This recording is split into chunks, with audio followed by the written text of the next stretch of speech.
अगर आपकी हैंडराइटिंग अच्छी नहीं है तो आपको परेशान होने की जरूरत नहीं, क्योंकि आज का ये वीडियो सिर्फ आपके लिए ही है। आज के इस वीडियो में हम जानने वाले हैं कि हैंडराइटिंग कैसे सही करें और कम से कम समय में इसे और ज्यादा कैसे इम्प्रूव करें। तो दोस्तों हैंडराइटिंग ठीक करने के बहुत सारे तरीके हो सकते हैं, लेकिन आज के इस वीडियो में हम कुछ ऐसे वैल्यूएबल और जेन्युइन तरीकों पर बात करेंगे जो बहुत ही प्रैक्टिकल हैं और इन्हें फॉलो करके आप आसानी से अपनी हैंडराइटिंग इम्प्रूव कर सकते हैं।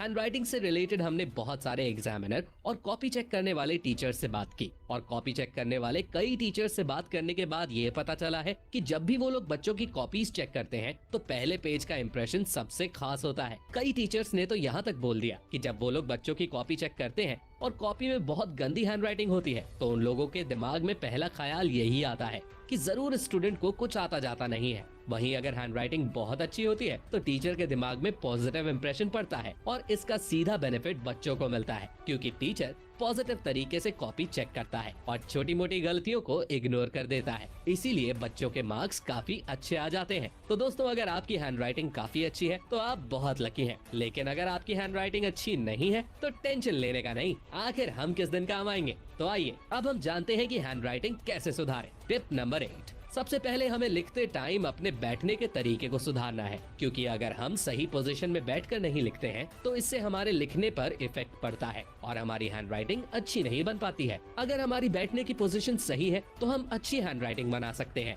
इसीलिए जब भी आप कुछ लिखें तो पूरा कंफर्टेबल होकर ही लिखें। हम लोग अक्सर देखते हैं कि कई लोग कॉपी को टेढ़ा करके लिखते हैं, ऐसे में उनकी हैंडराइटिंग भी टेढ़ी हो जाती है। और कई लोग तो ऐसे भी होते हैं जो टेबल के ऊपर सिर रख कर लिखते हैं। अब आप खुद बताइए, अगर कोई बंदा टेबल के ऊपर सिर रखकर और गर्दन को झुकाकर लिखेगा तो उसकी हैंडराइटिंग भला कहाँ तक अच्छी आएगी। इसलिए आपको ऐसी गलती बिल्कुल भी नहीं करनी है और लिखते समय एक सही पोजीशन में बैठना है। हमारी पोजीशन कुछ इस तरह होनी चाहिए जिससे लिखते समय हम बिल्कुल कंफर्टेबल महसूस करें।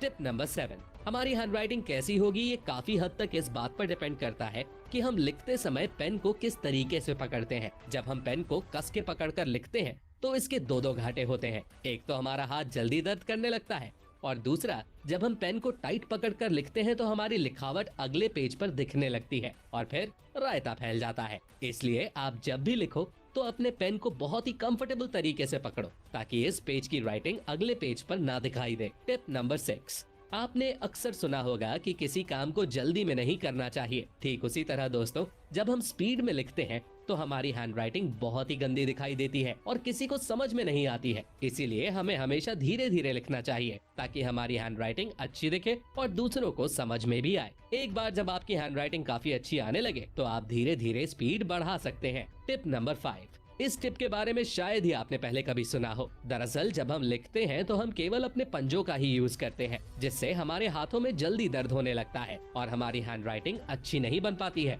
तो अब हमें ऐसा नहीं करना है। अब हमें लिखते टाइम अपने पूरे हाथ को मूव करते हुए लिखना है, जिससे कि हमारे हाथ में दर्द भी नहीं होगा और हम साफ साफ और देर तक लिख भी पाएंगे। इसे ट्राई करके देखिए, आपको जबरदस्त फायदा होगा। टिप नंबर 4, हम अगले पॉइंट पर बात करें उससे पहले मैं आपसे एक सवाल पूछना चाहता हूँ। इमेजिन कीजिए किसी कमरे के अंदर बहुत सारी बॉल्स डली हुई हैं, जो इधर उधर बिखरी हुई हैं। वहीं दूसरी तरफ बगल वाले कमरे में बहुत सारी बॉल्स हैं जो बिल्कुल लाइन से रखी हुई हैं। अब आप खुद सोचिए, दोनों में से कौन सा कमरा देखने में अच्छा लगेगा? ऑफ कोर्स जिस कमरे में बॉल्स को अच्छी तरह से सेट किया गया है वो कमरा देखने में ज्यादा अच्छा लगेगा। इसी तरह हमारी राइटिंग में भी होता है। अगर हम लिखते समय वर्ड्स के बीच एक जैसे गैप नहीं रखेंगे तो हमारी हैंडराइटिंग देखने में अच्छी नहीं लगेगी। लिखते टाइम हमें शब्दों के बीच में गैप देना है और कोशिश करनी है कि सभी शब्दों के बीच में समान गैप हो, जिससे हमारी हैंडराइटिंग साफ और अट्रैक्टिव दिखाई देगी। कई बार क्या होता है ना कि हम शब्दों के बीच बहुत कम गैप रखते हैं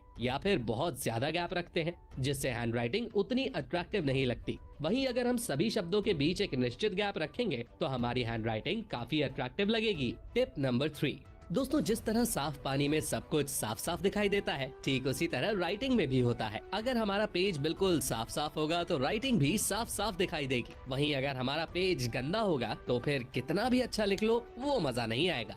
अब आप इन दोनों हैंडराइटिंग को ही देख लीजिए। पहली हैंडराइटिंग में पेज काफी गंदा है, इसलिए राइटिंग अच्छी नहीं लग रही, लेकिन दूसरी हैंडराइटिंग में पेज बिल्कुल साफ सुथरा है, इसलिए हैंडराइटिंग काफी अट्रैक्टिव लग रही है। टिप नंबर 2, करत करत अभ्यास के जड़मती होत सुजान। ये कहावत तो आपने जरूर सुनी होगी। हमारी ये एडवाइस भी इसी कॉन्सेप्ट पर बेस्ड है, क्योंकि प्रैक्टिस करके ही हम किसी चीज को परफेक्ट कर सकते हैं। आपने भी कई बार देखा होगा कि जब आप काफी दिनों तक कुछ भी नहीं लिखते हैं तो आपकी हैंडराइटिंग बिगड़ जाती है और आपको लिखने में दिक्कत होती है। इसलिए रोज रोज कुछ न कुछ लिखते रहें। मेरे साथ भी सेम यही दिक्कत होती थी, इसीलिए पेपर शुरू होने के कुछ दिन पहले से ही मैं लिखने की प्रैक्टिस शुरू कर देता था और पेपर आते आते मेरा हाथ बिल्कुल एडजस्ट हो जाता था और मैं पेपर में बहुत अच्छा लिख पाता था। आप लोग भी इस फॉर्मूला को ट्राई कर सकते हैं। टिप नंबर 1, दोस्तों एक बात तो बिल्कुल पक्की है कि अगर बंदूक अच्छी होगी तो फायर भी अच्छा ही होगा, और अगर बंदूक अच्छी नहीं होगी तो फायरिंग भी अच्छी नहीं होगी। ठीक इसी तरह पेन के साथ भी होता है। अगर हमारा पेन अच्छी क्वालिटी और ब्रांडेड कंपनी का होगा तो हमें लिखने में कोई दिक्कत नहीं होगी।